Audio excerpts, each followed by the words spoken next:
तो भाई लोग कैसे हो आप सभी। और आज हम बात करने वाले हैं 2025 के one of the much awaited trailers के बारे में, जो कि कल और परसों रिलीज हुए हैं। पहले तो बात करते हैं जो ट्रेलर पहले रिलीज हुआ है उसके बारे में।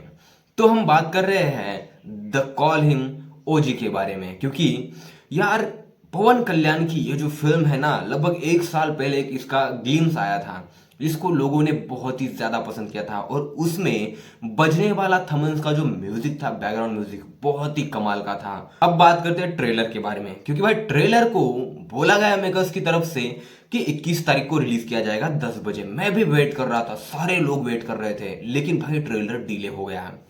बाद में बोले प्री रिलीज इवेंट के ऊपर इस ट्रेलर को रिलीज करेंगे, लेकिन फिर भी रिलीज नहीं किया। और उसके बाद वो दिन बीत जाता है और दूसरे दिन वो ट्रेलर रिलीज होता है। लेकिन जब प्री रिलीज इवेंट पर जो ट्रेलर रिलीज हुआ था उसके कुछ वीडियोस वायरल हुए थे जिसे मैंने भी देखा था, लेकिन ठीक से ना तो म्यूजिक सुनाई दे रहा था और ना ही विजुअल दिख रहे थे।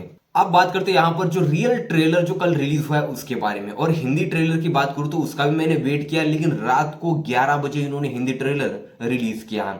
चलो ठीक है, कम से कम किया तो सही। ये तो कंफर्म होगा कि ये फिल्म हिंदी में भी रिलीज होगी, लेकिन ये लोग ना ऑडियंस को गारंटेड ले ही नहीं रहे हैं। क्योंकि भाई सुजीत की जो पिछली फिल्म थी साहो प्रभास की, उसका भी कुछ मतलब कुछ ना कुछ तो इसके अंदर है ऐसा बोल रहे हैं। अब होता है वो नहीं होता है वो तो बाद में पता चलेगा, लेकिन यहाँ पे ट्रेलर के अंदर तो कुछ भी ऐसा दिखाई नहीं देता है।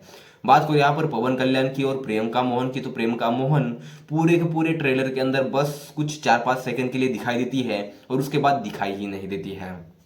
अब यह बात करूं मैं पवन कल्याण की, उनकी पिछली रिलीज जो फिल्म थी वो मुझे देखनी तो थी, लेकिन लोगों ने उसे अप्रिशिएट भी नहीं किया। और मतलब यार बहुत लोगों को फिल्म पसंद नहीं आई और फ्लॉप रही। मैंने वो फिल्म अभी तक नहीं देखी है। अब देखते हैं ये फिल्म कैसे निकलती है। अगर मेरे यहाँ लगती है तो ये फिल्म मैं जरूर देखूंगा। लेकिन मैं ट्रेलर की बात करूँ तो भाई पवन कल्याण ने पूरा पूरा ट्रेलर अपने कंधों के ऊपर उठा के रखा है। ऊपर से थमन्स का म्यूजिक और सुजीत सर की डायरेक्शन भाई बहुत ही बेहतरीन।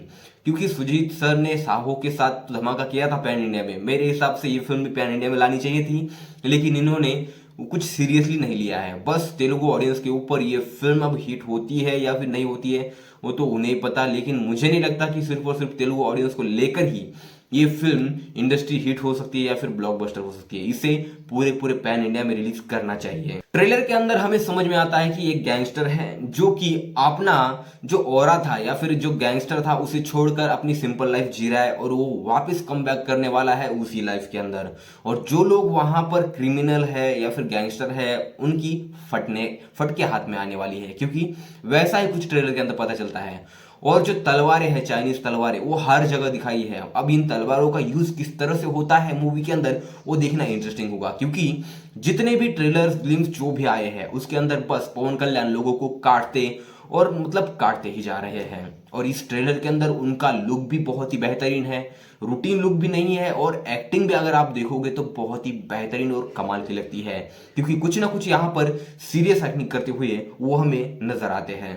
अब देखते हैं फिल्म कैसे निकलती है। ट्रेलर के लेवल पर तो कुछ चीजें ठीक ही लग रही है, ऐसा भी कुछ नहीं कि बहुत ही बिलो एवरेज दिखा दिया। कुछ ना कुछ अलग और यूनिक और 90s के ऊपर ये कहानी बेस्ड है, तो देखने में भी मजा आएगा। और इमरान हाशमी को भी काफी बेहतरीन लुक में दिखाया है। अब देखते हैं इमरान हाशमी भी कितने बुरे और खतरनाक विलन निकलते हैं। अब बात करूं मैं यहाँ पर 2025 की one of the much awaited film जिसका लोग बहुत ही बेसब्री से वेट कर रहे हैं, डायरेक्टेड बाय ऋषभ शेट्टी और music by B Ajaneesh Loknath. क्योंकि ये म्यूजिक और ऋषभ शेट्टी की एक्टिंग इस पूरे पूरे कांतारा चैप्टर 1 के ट्रेलर को अपने हाथों पर उठा के रखते हैं। और इस फिल्म की वही खासियत है, म्यूजिक और ऋषभ शेट्टी की एक्टिंग, जहां पर हमें ट्रेलर के अंदर ऋषभ शेट्टी कहीं भी निराश करते हुए नजर नहीं आते हैं। और हर फ्रेम में ऋषभ शेट्टी बहुत ही बेहतरीन लगे हैं। और फिल्म का बजट भी इस बार 125 करोड़ रुपए है। मतलब जहां पर कांतारा लेजेंड जो फिल्म आई थी उसका बजट था 15 करोड़ रुपए, और उस 15 करोड़ के बजट में उस फिल्म ने 450 करोड़ कमाए थे। और इतना मतलब लोग बहुत ही पागल हो गए थे। जो क्लाइमैक्स सीन था, जिस तरह से ऋषभ शेट्टी ने वो एक्टिंग की थी, भाई कमाल की थी और मुझे भी वो फिल्म बहुत ही इंप्रेसिव लगी थी।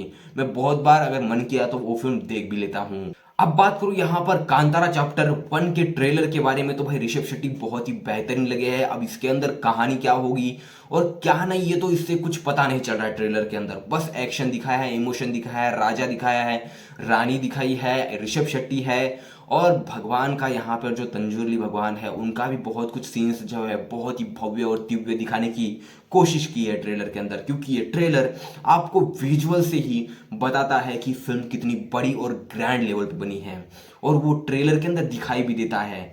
ऋषभ शेट्टी की एक्टिंग हो, जहां पर ऋषभ शेट्टी ने पहले पार्ट के अंदर जिस तरह से लोगों को सरप्राइज करके रखा था, क्योंकि लोगों ने उस तरह का कुछ एक्सपीरियंस इंडियन सिनेमा के अंदर इससे पहले कभी नहीं किया था और उससे भी 10 गुना ज्यादा अभी कांतारा चैप्टर 1 के अंदर ऋषभ शेट्टी दिखाना चाहते हैं। मुझे भरोसा है ऋषभ शेट्टी के ऊपर कि वो ऑडियंस को निराश बिल्कुल नहीं करेंगे और पूरे पूरे पैन इंडिया को मतलब नजर में रखते हुए या फिर पैन वर्ल्ड को नजर में रखते हुए इस फिल्म को बनाया गया है।